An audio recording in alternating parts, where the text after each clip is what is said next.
안녕하세요. 기상천외한 일로 저세상 문턱을 밟을 뻔했던 60대 여자입니다. 모골이 송연해진다는 말 아시나요? 털과 뼈가 오싹하고 쭈뼛해진다는 뜻으로 그 정도로 끔찍한 일을 당했을 때 주로 쓰는 말이죠. 그리고 저는 실제로 과장 하나 없이 모골이 송연해짐을 생생하게 느낀 적이 있어요. 몇 년 전 제게 일어난 끔찍한 일로 인해 말입니다. 그때의 충격으로 한동안 정신과 상담을 받게 됐는데 그때 의사 선생님이 제게 그러시더라고요. 계속해서 불안함이 남아있다면 그때의 기억을 되새기는 게 아닌 배출해낸다는 느낌으로 글을 써보는 게 어떻겠냐고요. 상담 당시엔 아예 그때 일을 떠올리고 싶지 않아 말을 듣는 신용만 했는데 여태 그 일로 가끔 악몽을 꾸다 보니 이제야 그 솔루션을 실행에 옮겨볼 마음이 생겼습니다. 그리고 기왕 글을 쓸 거 평소 즐겨 듣던 사연투브의 사연으로 보내보면 어떨까 싶어 이렇게 사연 신청을 하게 되었답니다. 그럼 지금부터 그 소름 돋고 끔찍했던 사건에 대해 이야기를 시작해 볼게요. 제겐 두 아들과 막내인 딸이 있습니다. 큰아들이 14살 때 남편이 사고로 세상을 떠나며 저는 혼자서 3남매를 키워야 했죠. 다행히 남편이 남긴 재산이 어느 정도 있었기에 아이들을 키우는데 경제적인 큰 무리는 없었습니다. 하지만 흥청망청 쓸 정도의 재산도 아니라 저는 아끼며 아이들을 공부시키고 대학까지 보냈어요. 애들이 공부할 때 저 또한 놀고만 있지 말자 싶어 저는 공인중개사 시험을 준비했습니다. 당당히 시험에 붙은 이후엔 부동산을 차려 돈을 벌기 시작했죠. 세 아이 중 둘째와 막내딸은 공부를 특히 잘해 둘째는 명문대를 졸업 후 회계사가 되었고 막내딸 또한 서울에 이름 있는 대학을 졸업한 후 대기업에 입사했습니다. 반면 큰아들은 지방의 대학을 나와 서울의 평범한 중소기업에 취업했죠. 하지만 둘째와 막내는 배려도 잘하고 성품도 착했던 큰아들을 맏이로서 항상 존중했고 가끔 직장 이야기가 나오면 기죽은 모습을 보이긴 했지만 큰아들 또한 동생들과 우애 좋게 지냈어요. 저야 뭐 자식들이 무탈하게 자라 한 사람의 어엿한 사회인이 되어준 것만으로도 충분히 감사해 세 아이가 똑같이 자랑스러웠습니다. 오랜 기간 연애를 했던 둘째는 나이 32에 자기 형보다 먼저 회계사인 작은 며느리와 결혼을 했어요. 채린이 나이도 있고 그쪽 부모님들도 내심 기다리는 눈치라 더 미룰 수가 없었어. 형이 먼저 가야 하는데 미안해 형. 넌 별게 다 미안하다. 됐어 임마. 그리고 나도 지금 만나는 사람 있어. 진짜? 누구? 얼마나 됐는데? 우리 회사 격리 보는 사람인데 항상 나를 북돋아주는 좋은 사람이야. 같이 있으면 내가 괜히 대단한 사람이라도 된 것 같아서 힘이 돼. 아직 만난 지는 3개월 정도밖에 안 됐는데 너 결혼하면 나도 슬슬 내 가정을 꾸릴 준비를 할까 해. 그렇게 둘째가 결혼한 지 1년 뒤 큰아들 또한 35의 나이로 결혼을 했습니다. 어릴 적 부모님이 이혼한 후 홀아버지 아래서 외롭게 자랐다는 큰며느리는 처음엔 북적거리는 집안 분위기에 어색해하는 것 같았습니다. 작은 며느리인 같은 며느리 입장이어서 그런지 큰며느리를 계속 챙기더라고요. 특유의 친화적인 성격으로 먼저 농담도 하며 분위기를 자연스럽게 풀어갔죠. 이대로면 며느리들까지도 잘 지내겠다 싶어 안심하려는데 어느 날 저는 주방에서 큰며느리가 작은 며느리에게 하는 이야기를 듣고 깜짝 놀랐습니다. 동서, 혹시 나한테 뭐 우월감 같은 거 느껴? 네? 그게 무슨 소리세요, 형님? 그렇잖아. 솔직히 손윗 사람은 좀 어렵게 대해야 하는 거 아닌가? 근데 동서는 무슨 편한 부하 직원 대하듯 나한테 농담 따먹기나 해대고 있잖아. 서방님하고 동서 둘 다 회계사라고 중소기업 다니는 내 남편이랑 난 무시하는 거지? 동선 집안도 좋은데 난 가난하고 자식한테 별 관심도 없는 홀아버지밖에 없다고 완전 아래로 보는 거잖아. 말만 형님, 형님 하면서. 형님, 그게 무슨 말도 안 되는 소리세요. 전 어머님도 이렇게 편하게 대해요. 제가 뭐라고 형님을 무시해요. 그리고 저 형님 어머님이 안 계신지도 몰랐어요. 그래도 오해하셨다면 조심할 테니까 기분 푸세요. 걸리니까 오해라고 발뺌하긴. 동서 진짜 여우다. 거기까지 듣는데 이건 가만두면 안 되겠다 싶더라고요. 큰며느리가 진짜 오해를 한 거든 뭔가 꼬아서 생각한 거든 간에 이런 문제는 초장에 잡지 않으면 집안에 균열이 일어날 것 같았거든요. 전 뒤에서 조용히 헛기침을 해 인기척을 내곤 절 보고 당황한 두 며느리의 대화에 끼어들었어요. 큰애야, 내가 의도치 않게 너희 둘 이야기를 들었다만 네가 뭔가 오해를 해서 마음이 불편했던 것 같구나. 작은앤 정말로 나에게도 우리 애들 모두에게도 너한테 보인 모습 그대로 행동한단다. 하지만 둘째야, 너도 네 형님이 불편해하는 부분이 있으면 고치는 게 맞다. 앞으로 서로 오해 사는 일 없게 예의를 지키며 대하는 편이 좋겠구나. 솔직히 작은 며느리가 잘못한 건 없다고 생각했어요. 큰 며느리가 괜한 자격지심에 억지로 꼬투리 잡는 거로밖에 안 느껴졌거든요.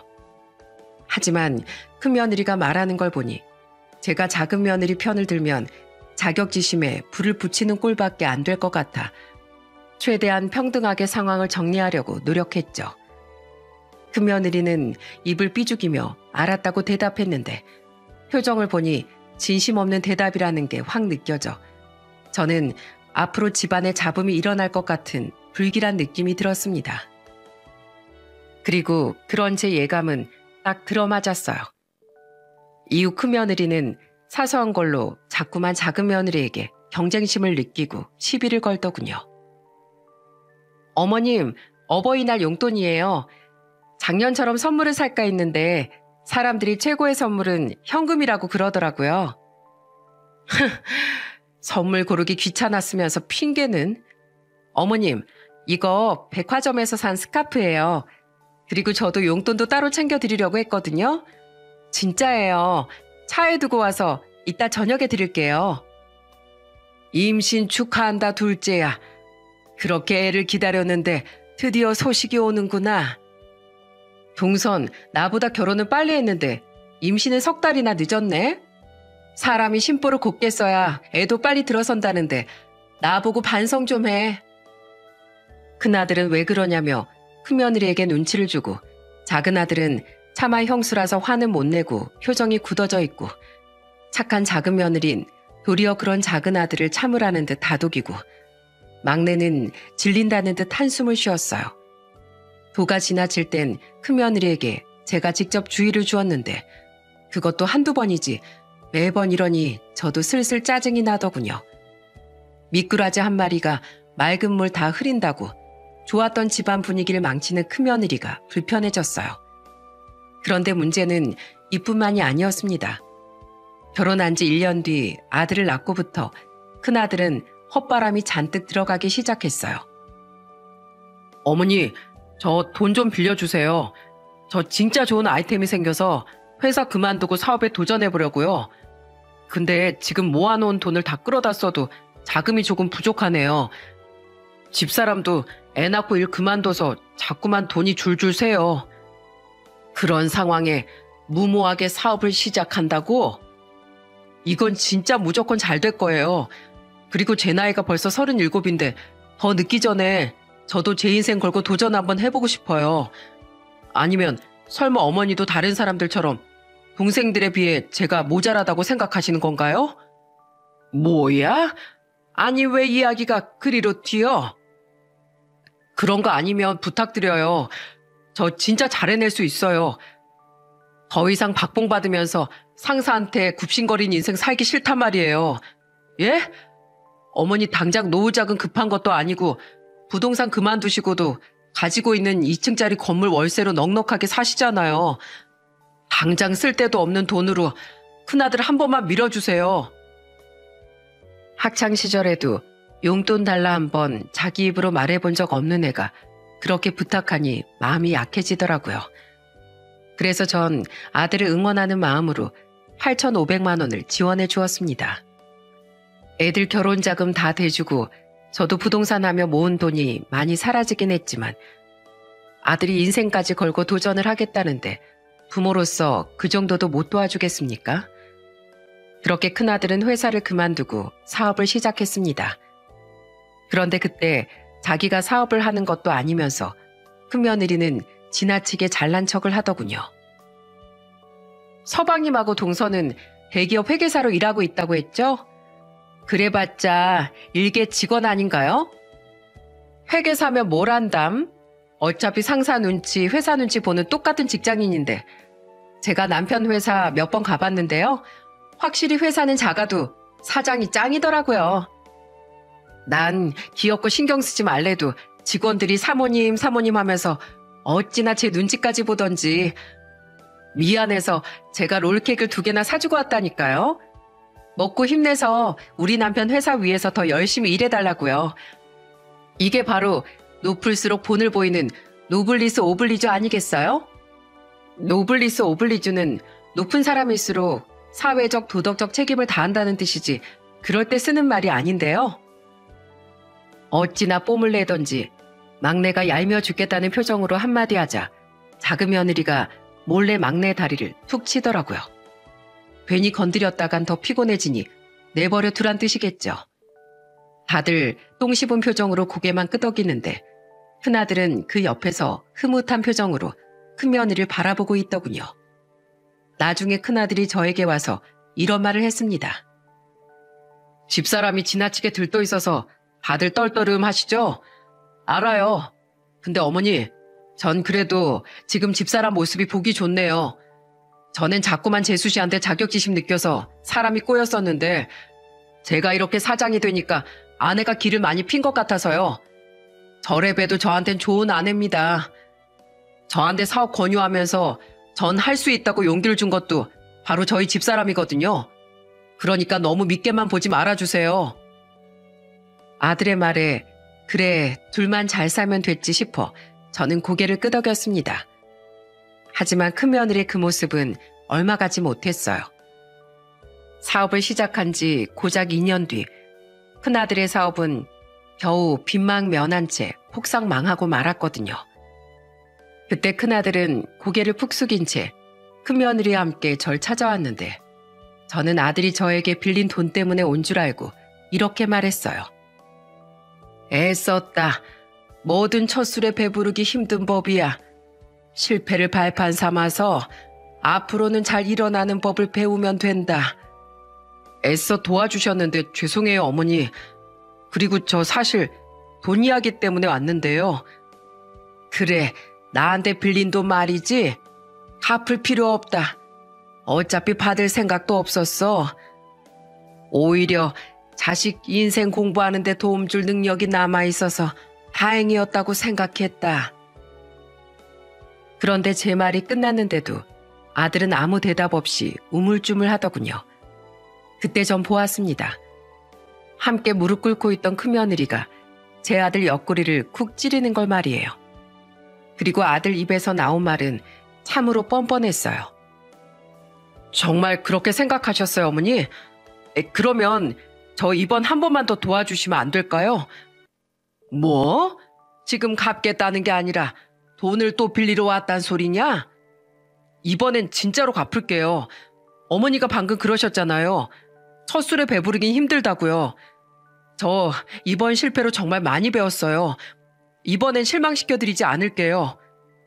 이놈아, 너 가진 돈도 다 날려놓고 제정신이야?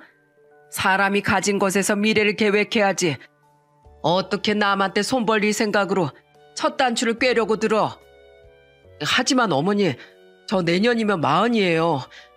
중간에 경력도 끊겨서 다른 곳으로 이직도 진짜 어렵단 말이에요. 제가 차용증이라도 쓸게요. 네? 저 이번엔 진짜 목숨 걸고 할 거예요. 그래요, 어머님. 이 사람 한 번만 더 믿고 도와주세요. 제 반대에도 불구하고 큰아들 부부는 일주일 동안 뻔질나게 저희 집을 드나들었어요. 결국 저는 차용증을 쓰는 조건으로 1억 5천이라는 거금을 빌려주고 말았죠.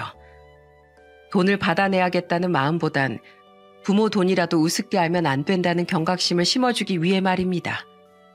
하지만 큰아들은 이번엔 1년을 넘기자마자 사업을 말아먹었어요. 그런데 큰아들 부부는 또다시 저를 찾아와 뻔뻔하게도 이번엔 제가 월세 받고 있던 건물을 담보로 대출을 받아 돈을 해달라고 하질 않겠어요?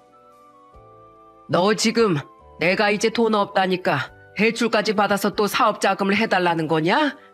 제정신이야? 그건 내 노후 자금 전부나 다름없어. 죄송해요, 어머니. 하지만 이 나이에 다른 회사 다시 들어가기도 힘들고. 아, 그건 저번에 돈 빌려갈 때 이미 댔던 핑계잖아.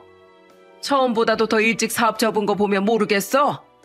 넌 사업이랑은 연이 아닌 거야. 자기 자신이 잘하는 걸 파악하는 것도 능력이라고. 다른 회사 들어가기 힘들면 식당에 가서 일을 하든 막노동을 하든 네 스스로 살 길을 찾아야지. 어떻게 반성의 기미도 없이 또 나한테 손을 벌려서 사업할 생각을 해? 사업병엔 답도 없다더니만 왜 이렇게 잔뜩 헛물이 들었어? 어머님, 어떻게 단 2번 만에 아범을 안 될 사람이라고 치부하세요. 어머님 말론 아니라고 하시면서 제 남편이 서방님하고 아가씨보다 못하다고 생각하시는 거죠? 그래서 무시하시는 거죠? 여태까진 운이 없었다 뿐이지 제가 옆에서 보니까 이 사람 확실히 사업에 소질이 있어요. 제가 보증한다니까요? 어머님 지금 괜히 그깟 2층짜리 건물 지키려다 큰아들 대성할 길을 막으시는 거예요. 그럼 네가 직접 돈 벌어서 뒷바라지 하거라. 정민아, 내가 부동산 쪽에 있으면서 느낀 게 뭔지 아니? 가능성 없는 땅을 미련 남아서 못 팔고 있는 것만큼 헛물 켜는 일도 없다는 거야.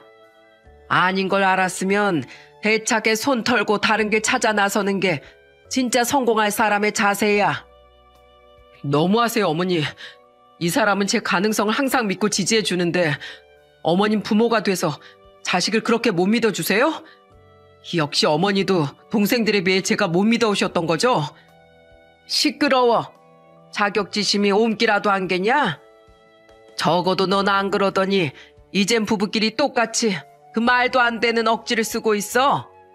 상황과 능력이 안 되는데도 부추기는 건 믿어주는 게 아니라 무책임한 거야. 그러니까 어멈 넌 더 이상 아범한테 헛바람 넣지 말고 아범 넌 앞으로 사업의 사자도 내 앞에서 꺼내지 마. 알았어? 한 번만 더 꺼냈다간 차용증 앞세워서 법적으로 너한테 빌려준 돈부터 다 받아낼 거다. 그제야 큰아들 부부는 합주기가 되더군요. 퇴근 후 집에 돌아와 제 이야기를 들은 막내 또한 넌덜머리를 냈죠. 둘 다 똑같은 인간이지만 내가 보기에도 엄마 말이 맞아. 큰 새언니가 자꾸만 큰오빠를 부추기는 거야. 결혼 전엔 오빠 믿고 응원해주는 사람이라기에 좋게 봤더니 보다 보니까 자기 자격지심 때문에 오빠한테 자꾸 헛바람만 넣는 사람이잖아. 거기에 홀라당 넘어가는 큰오빠는 등신천치고. 마음 같아선 큰아들이 괘씸해 정말 법적으로 돈을 받아낼까 싶었지만 꾹 참았습니다. 그랬다간 가뜩이나 직장도 없고 돈도 다 날린 큰아들을 진짜 길거리로 내쫓게 될 테니까요. 제 으름장이 통했는지 그 뒤 큰아들 내외는 한동안 잠잠했어요. 그런데 큰아들이 다녀가고 얼마 되지 않아 저에게 심장이 떨어질 뻔한 큰일이 하나 생겼죠. 유방암이요? 아니, 이 나이에도 유방암이 걸리나요? 그럼요. 오히려 60세 넘어가고부턴 유방암 걱정을 내려놓는 경우가 많아져서 많이 악화된 뒤에야 병원에 오시는 분들이 많아요. 그래도 정인숙님께선 초기에 발견됐으니 불행 중 다행이네요. 자꾸 제 가슴에 멍울이 만져지고 아파서 혹시나 하고 검사를 받았는데 결과가 암이라는 겁니다. 초기라고 해도 암이라는 단어 자체가 주는 두려움 때문에 너무 무섭더군요. 다행히 저는 부분 절제술을 통해 수술을 받고 항암 치료 없이 방사선 치료만 받게 됐어요. 그런데 수술이 끝난 후 마취가 깨고 정신이 들었을 때 저를 보고 제일 서럽게 운 사람이 누구였는지 아십니까? 어머니, 정신 드세요? 저 알아보시겠어요?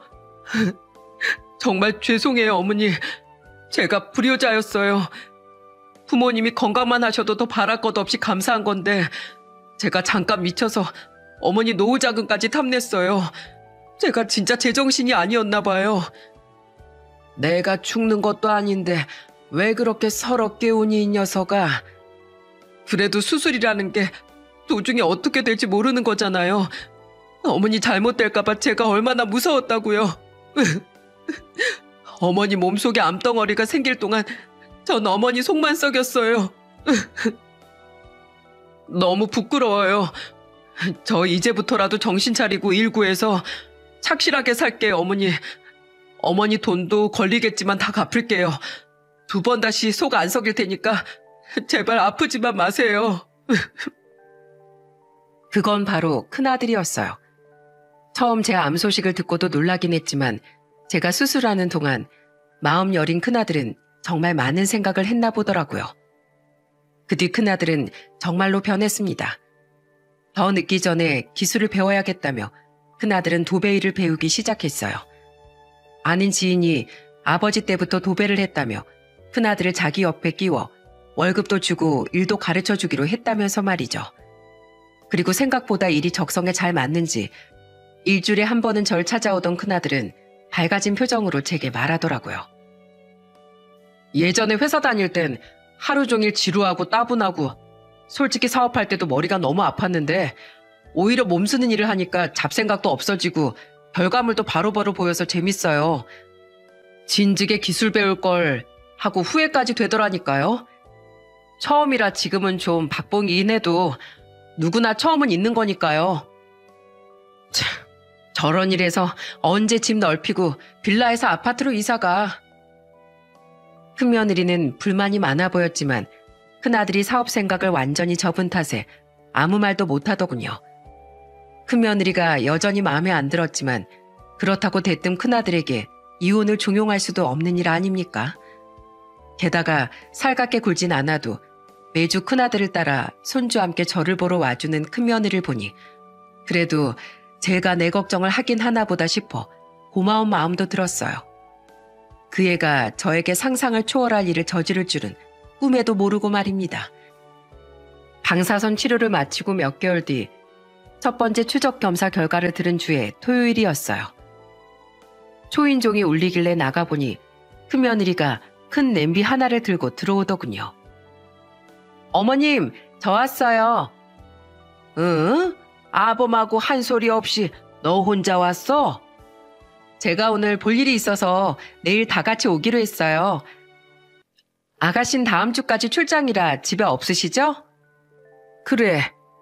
아무리 검사 결과 아무것도 안 나왔다지만 엄마가 나름 아직까지 암 투병 중인 환자인데 제주도로 출장 간다고 신나서 주말에 놀 거라고 수영복도 싸들고 갔다. 다음 주 수요일에 나올 거래. 근데 내일 오기로 했다면서 넌 왜 혼자 왔어? 손에 그 냄비는 뭐고? 아, 제가 어제 인터넷에서 진짜 맛있는 등뼈찜 집이 있다길래 어머님 생각나서 많이 포장해 왔거든요. 어머님 등뼈찜 좋아하시잖아요. 파는 데도 많이 없는데 잘 됐다 싶어서 한가득 사서 아범하고 한 소리 먹을 것도 집에 남겨두고 왔어요. 나 때문에 일부러 나가서 이걸 사왔다고? 네, 솔직히 그동안 제가 매번 어머니께 돈 이야기는 하러 왔지 최근에 며느리 돌이 제대로 한 적이 별로 없더라고요. 명색이 큰며느리인데요. 어머님 투병 중이신데 몸에 좋은 보약 한번 안 지어드리고 제가 진짜 나쁜 며느리였죠? 사실 등뼈찜은 핑계예요. 갑자기 전화드려서 앞으로 잘하겠다고 말하기도 어색할 것 같아서 이거 핑계로 혼자 오늘 잠깐 들른 거예요. 어머님, 제가 그동안 죄송했어요. 애 아빠가 정신 차린 만큼 저도 더 이상 헛물 안 키고 제대로 살게요. 큰며느리는 민망해서 빨리 가야겠다며 등뼈찜 맛있게 드시라는 말을 남기고 돌아갔습니다. 큰며느리와 속마음에 대한 대화를 한 건 처음이라 마음이 뭉클하더라고요. 큰며느리가 돌아간 후 저는 널던 빨래를 마저 널고 집안 청소도 마쳤어요. 몸이 많이 회복되어 이 정도 일상생활은 충분히 운동 삼아 가능했거든요. 그리고 마침 점심때가 다가오고 있었기에 남은 밥과 함께 먹으면 좋겠다 싶어 저는 등뼈찜을 가스레인지에 데웠습니다. 촉촉하고 윤기가 흐르는 게 정말 먹음직스러워 보이더군요. 등뼈 몇 조각을 덜어 식탁으로 가져온 저는 밥을 한 숟가락 먹고 등뼈찜 한 조각을 베어 물었어요. 오래 삶은 고기인지 부드럽게 뼈에서 분리되는 게 정말 맛있었습니다. 그런데 그때였어요. 어머니! 누군가 우당탕탕 집에 들어오며 저를 부르더군요. 깜짝 놀라서 제가 입에 있던 고기를 삼키고 뒤를 돌아보니 그곳엔 5살인 손주의 손을 잡고 큰아들이 헉헉대며 숨을 고르고 있었어요. 그리고 제 손에 들린 등뼈찜을 본 큰아들은 다급히 달려와 제 손에서 그걸 빼앗더라고요. 뭐야? 아니, 너 왜 그래? 벌써 드셨어요, 어머니? 어머니, 이거 먹으면 큰일 나요. 대체 전화는 왜 안 받으신 거예요? 괜찮으세요? 하나씩 물어, 하나씩. 아까 아침에 드라마 보느라 무음으로 해놔서 못 봤나 보구나. 그 사이에 어멈도 왔다 가고 빨래랑 청소도 하느라 휴대폰 볼 시간이 없었어. 근데 넌 왜 전화했어? 뭐가 큰일이나? 이거 어멈이 사다 준 건데. 아들은 지나치게 불안한 표정으로 절 살피더군요. 대체 무슨 일인지 어리둥절하던 그때 저는 갑자기 심한 복통과 함께 목이 간지러워지는 걸 느꼈어요. 뭔가 잘못됐다는 걸 직감했지만 때는 이미 늦었습니다. 순식간에 목이 붓더니 숨이 제대로 안 쉬어졌고 저는 그대로 바닥에 쓰러지고 말았죠. 어머니! 호흡 곤란이 와서 정신까지 몽롱해지는 와중에 큰아들이 다급히 구급차를 부르는 소리가 들렸습니다. 계속해서 큰아들이 절 부르는 소리, 놀란 손주가 울음을 터뜨리는 소리, 구급대원들이 도착하는 소리가 실타래처럼 얽히고 설켜 머리까지 아파왔어요. 제가 아는 익숙한 고통이었죠. 급히 응급실로 이송된 전 주사 한 대와 링거를 맞은 지 2시간이 지나서야 상태가 점차 호전됐습니다. 괜찮으세요, 어머니? 그래, 이제 좀 낫구나. 근데 아범아, 이게 대체 어떻게 된 일이니? 왜 등뼈찜에 땅콩이 들어가 있던 거야? 제가 쓰러진 원인은 바로 땅콩 알레르기 때문이었어요. 저는 아주 심한 땅콩 알레르기를 가지고 있었거든요. 조그만 섭취에도 금세 기도가 부어 호흡 곤란이 오고 쇼크사 위험도 컸죠. 때문에 외식도 잘 하지 않고 밖에서 음식을 먹을 땐 항상 땅콩 성분을 확인할 정도로 저는 음식에 예민했습니다. 그런데 등뼈찜에 땅콩 성분이 들어간다는 것 듣도 보도 못했어요. 게다가 제가 땅콩 알레르기가 심한 건 가족들이 전부 다 알고 있었기에 저에게 음식을 사다 줄 땐 땅콩 성분을 다들 기본적으로 확인해주곤 했던지라 아무런 의심을 못했던 거죠. 소식을 듣고 작은 아들 내외 또한 자신들의 아들을 데리고 병원에 도착했더군요. 그리고 큰아들의 입에서 나온 말을 듣고 그 자리에 있던 우리는 모두 뒤로 나자빠질 뻔했습니다. 큰아들이 폭로한 건 다름 아닌 큰며느리의 극악무도한 정체였거든요. 그거 애엄마가 일부러 집어넣은 거예요. 뭐? 그럴 리가. 네가 잘못 알았겠지.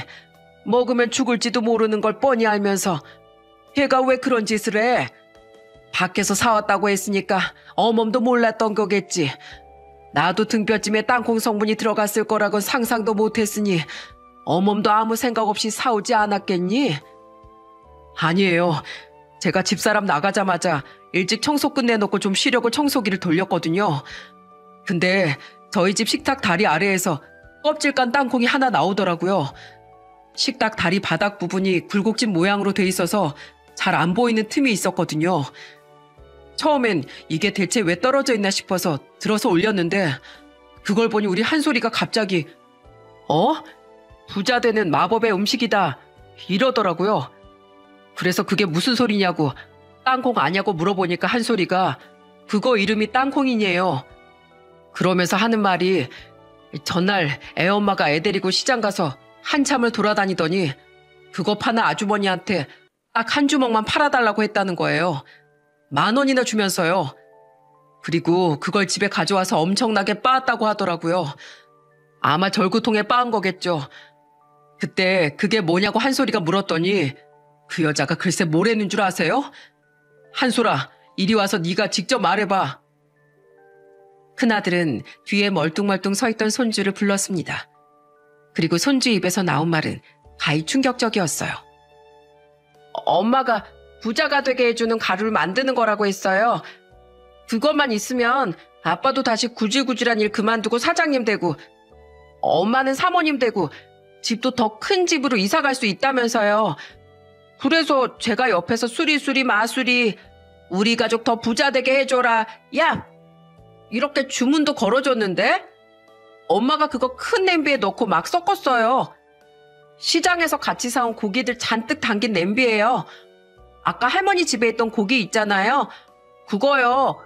할머니도 그거 먹었으니까 이제 부자 되는 거예요? 들으셨죠? 그 미친 여자가 작정을 하고 어머니한테 땅콩을 먹인 거예요. 아무도 눈치 못 채게 가루로 만들어서 섞어가지고요. 음식 양은 많은데 들어간 건 소량이니 맛에도 티가 안 났던 거예요.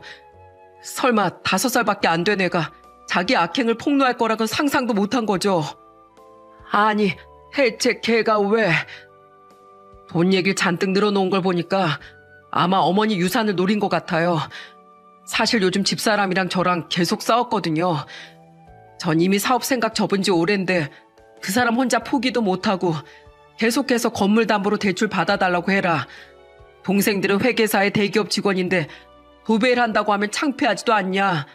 한 번만 더 사업해봐라. 엄청 보챘거든요. 어머니 말대로 그 사람은 저를 믿었던 게 아니라 자기 자격지심 때문에 저를 어떻게든 사업가로 만들고 싶었나 봐요. 제가 계속 싫다고 하니까 요즘엔 좀 잠잠했는데 이런 무서운 음모를 꾸몄을 거라고 상상도 못했어요. 어머니가 땅콩 알레르기 있는 걸 절대 모를 수가 없는데 어떻게 이런 짓을 꾸며요? 제가 집에 며느리가 아니라 끔찍한 범죄자를 들인 거예요. 도저히 믿기지 않는 큰아들의 말에 다들 입을 떡 벌렸습니다.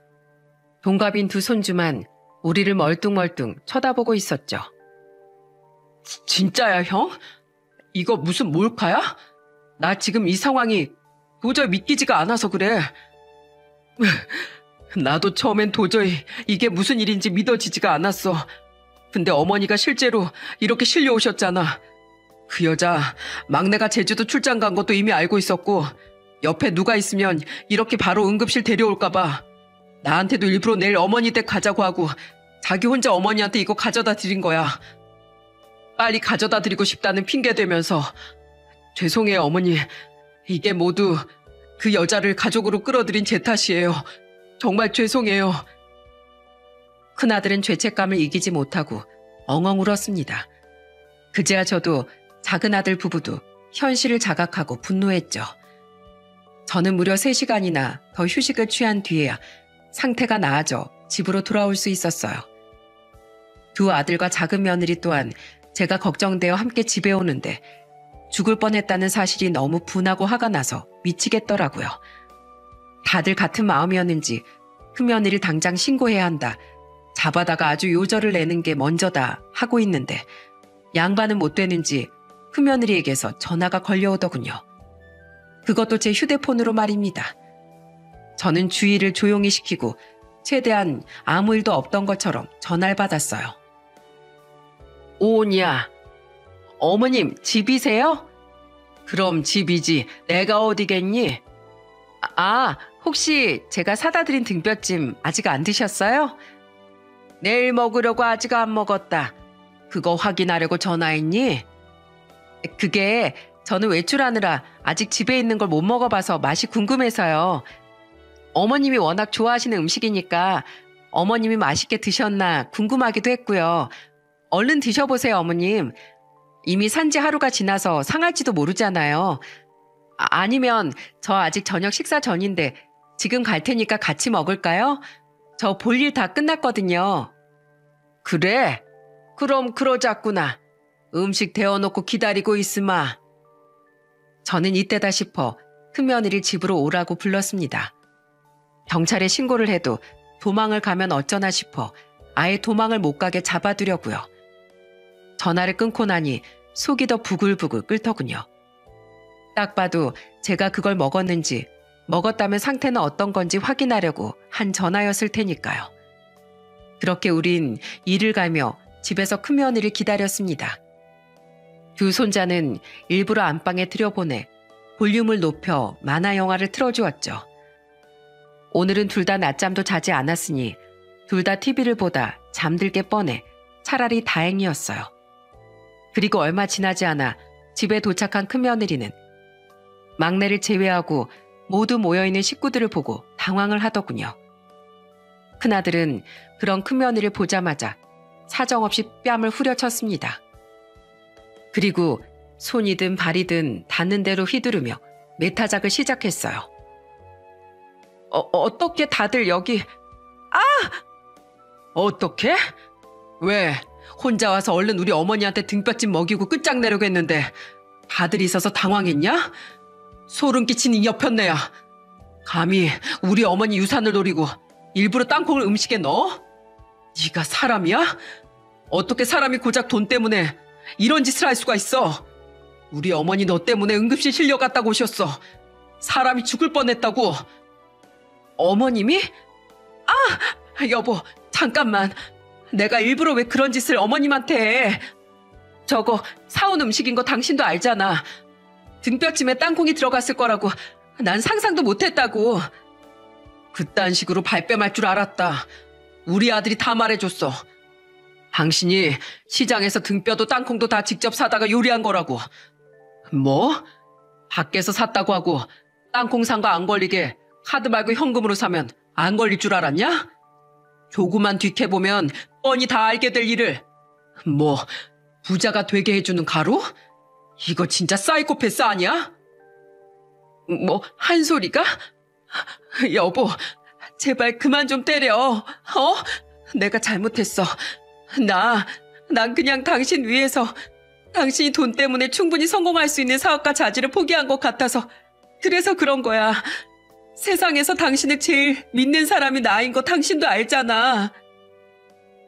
네가 날 믿었다고? 웃기는 소리 하지 마.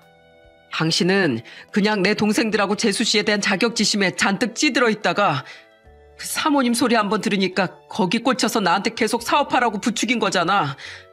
정작 당신은 집에서 놀기만 했으면서 처음부터 당신 말에 넘어가서 사업에 손을 댔으면 안 됐던 거야. 그때 잠깐 맛본 단맛을 못 잊어서 당신이 이런 괴물이 된 거라고. 미안해 여보. 어머니 제가 잘못했어요. 근데 어머님 안 죽으셨잖아요. 지금 이렇게 멀쩡하시잖아요. 제발 저 좀 살려주세요. 저 이러다 진짜 죽겠어요. 어머님 좋은 분이시잖아요. 네? 싹싹 빌어도 씨알도 안 먹히자 큰며느리는 엉금엉금 제 발치로 기어오더라고요. 저는 그런 큰며느리에게 분노에 차서 소리쳤습니다. 넌 날 이 세상에서 없애버리려고 했는데 내가 왜 널 살려줘야 하니? 내 살다 너처럼 속이 시커멓고 끔찍한 애 난생 처음 본다. 너 처음 이 집에 왔을 때 작은 애한테 말도 안 되는 트집 잡아가면서 자격지심 부릴 때부터 싹을 잘라냈어 했는데 너 때문에 한때 큰애랑 가족들 사이 다 틀어지게 하더니만 이젠 이 시애미한테 이딴 끔찍한 짓을 저질러? 넌 법의 처벌을 받는 거로 모자라 언젠간 끔찍한 천벌 또한 받게 될 거다. 노력이라곤 일절 안 하면서 탐욕을 위해서 남의 목숨조차 우습게 하는 너라는 평생 아무한테도 인정도 대접도 받지 못하고 쓰레기 취급만 받으면서 살게 될 거야. 두고 봐라. 당신이 무슨 낯짝으로 우리 어머니한테 살려달라는 소리를 해? 어서 이리 안 와? 동서, 살려줘. 적어도 동서는 나 외면하면 안 되는 거잖아. 내가 누구 때문에 이렇게 했는데 이게 다 처음부터 동서가 나한테 괜히 잘난 척하니까 그거 꼴 보기 싫어서 어떻게든 성공해 보려다가 이렇게 된 거잖아. 아니야. 그래. 다 내 오해고 다 내 잘못이야. 그러니까 나 좀 살려줘, 동서. 동서 이해심 깊고 착한 사람이잖아. 적어도 같은 며느리에다 여자인 날 불쌍하게 여겨줄 거잖아. 불쌍? 누가? 당신이? 그래, 나 당신 불쌍해서 그동안 아무 소리 안 하고 봐줬어. 이해심 깊고 착해서도 등신 호구여서도 아니라 피해의식에 쩌들어 있는 당신 인생이 불쌍해서. 그리고 상대하기도 피곤해서 그냥 넘어갔던 거야. 근데 겁도 없이 감히 어머님한테 그딴 짓을 해? 이 와중에도 끝까지 탓할 사람만 찾는 당신 같은 인간은 교도소에서 콩밥 먹어가면서 인생교육 제대로 다시 받아야 돼. 당신은 내가 본 인간 중에 제일 멍청하고 쓸모없는 쓰레기야.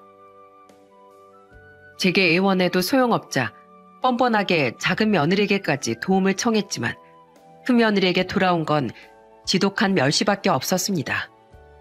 작은 아들은 바닥에 엎어진 채 엉엉 우는 큰 며느리에게 침을 탁 뱉었죠. 호되게 당한 큰 며느리는 자식들의 감시하에 도망도 가지 못하고 붙잡혀 있다가 큰아들의 신고로 경찰에게 붙잡혀 갔어요. 제게 해서는 안 될 끔찍한 짓을 저지른 일에 대한 혐의로 말입니다.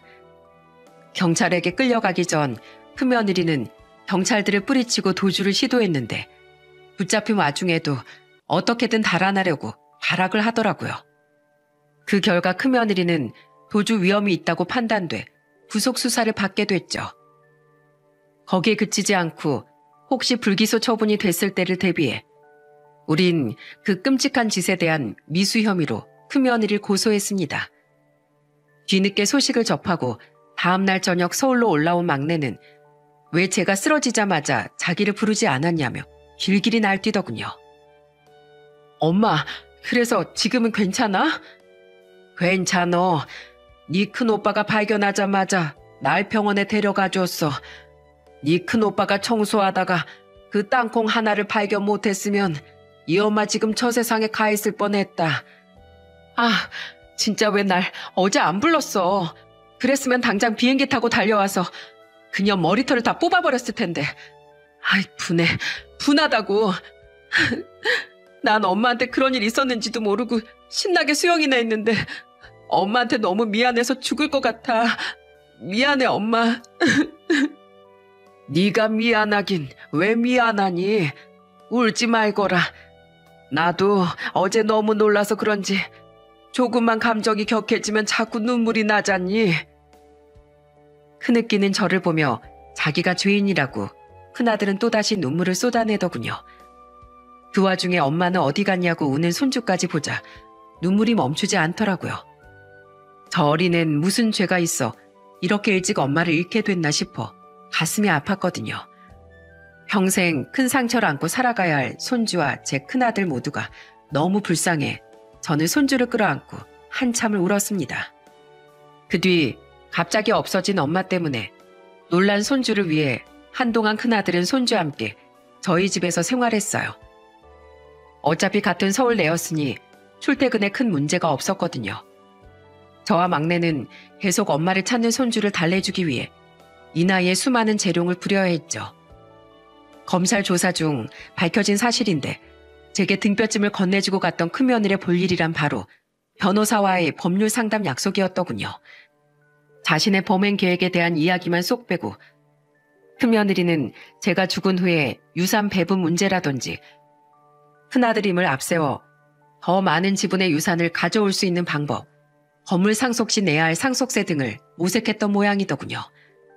그 변호사와 수사 중 찾아낸 큰며느리에게 땅콩을 판 사장님의 증언, 성분 분석을 의뢰한 등뼈찜에서 확실히 검출된 땅콩 성분 등으로 큰며느리의 계획 범죄 사실은 입증되었습니다.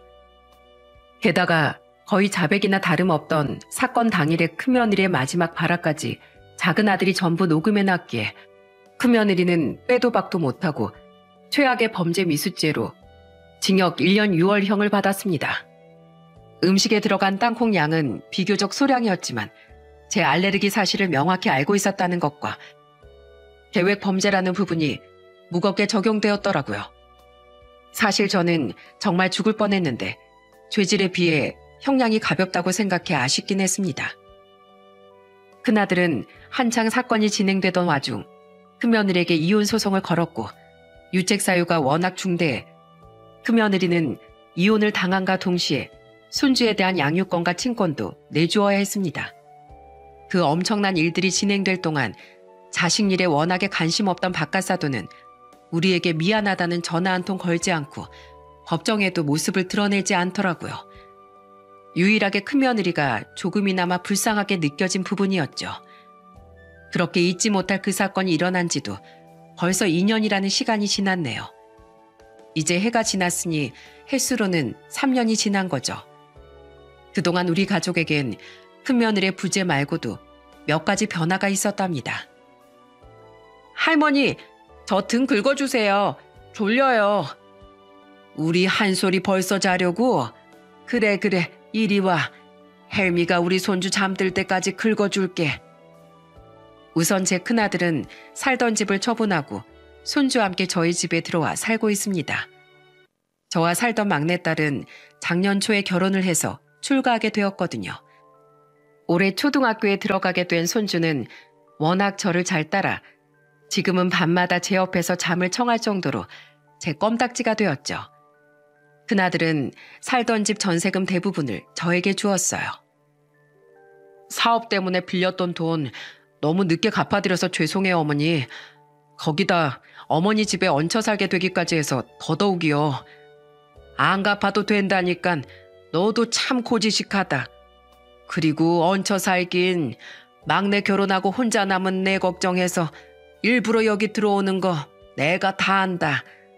늙음하게 이 엄마 외롭지 않게 챙겨줘서 오히려 내가 고맙지. 큰아들은 아직까지 도배 일을 하고 있습니다. 지금은 제법 경력도 쌓이고 수당도 올라 열심히 돈을 모으고 있어요. 큰아들은 꾸준히 도배 기술을 열심히 배워 언젠간 자기 도배 가게를 열어 손주의 대학 등록금과 결혼 자금까지 턱턱 내줄 수 있는 아빠가 되는 게 꿈이라고 하더군요. 작은 아들 내외도 그런 큰아들을 응원하며 손주의 엄마 없는 빈자리를 많이 메워주려고 노력한답니다. 최근 임신을 한 막내는 저희 집에 자주 오지 못해도 새 아이는 여전히 끈끈한 형제애를 유지하며 잘 지내고 있죠.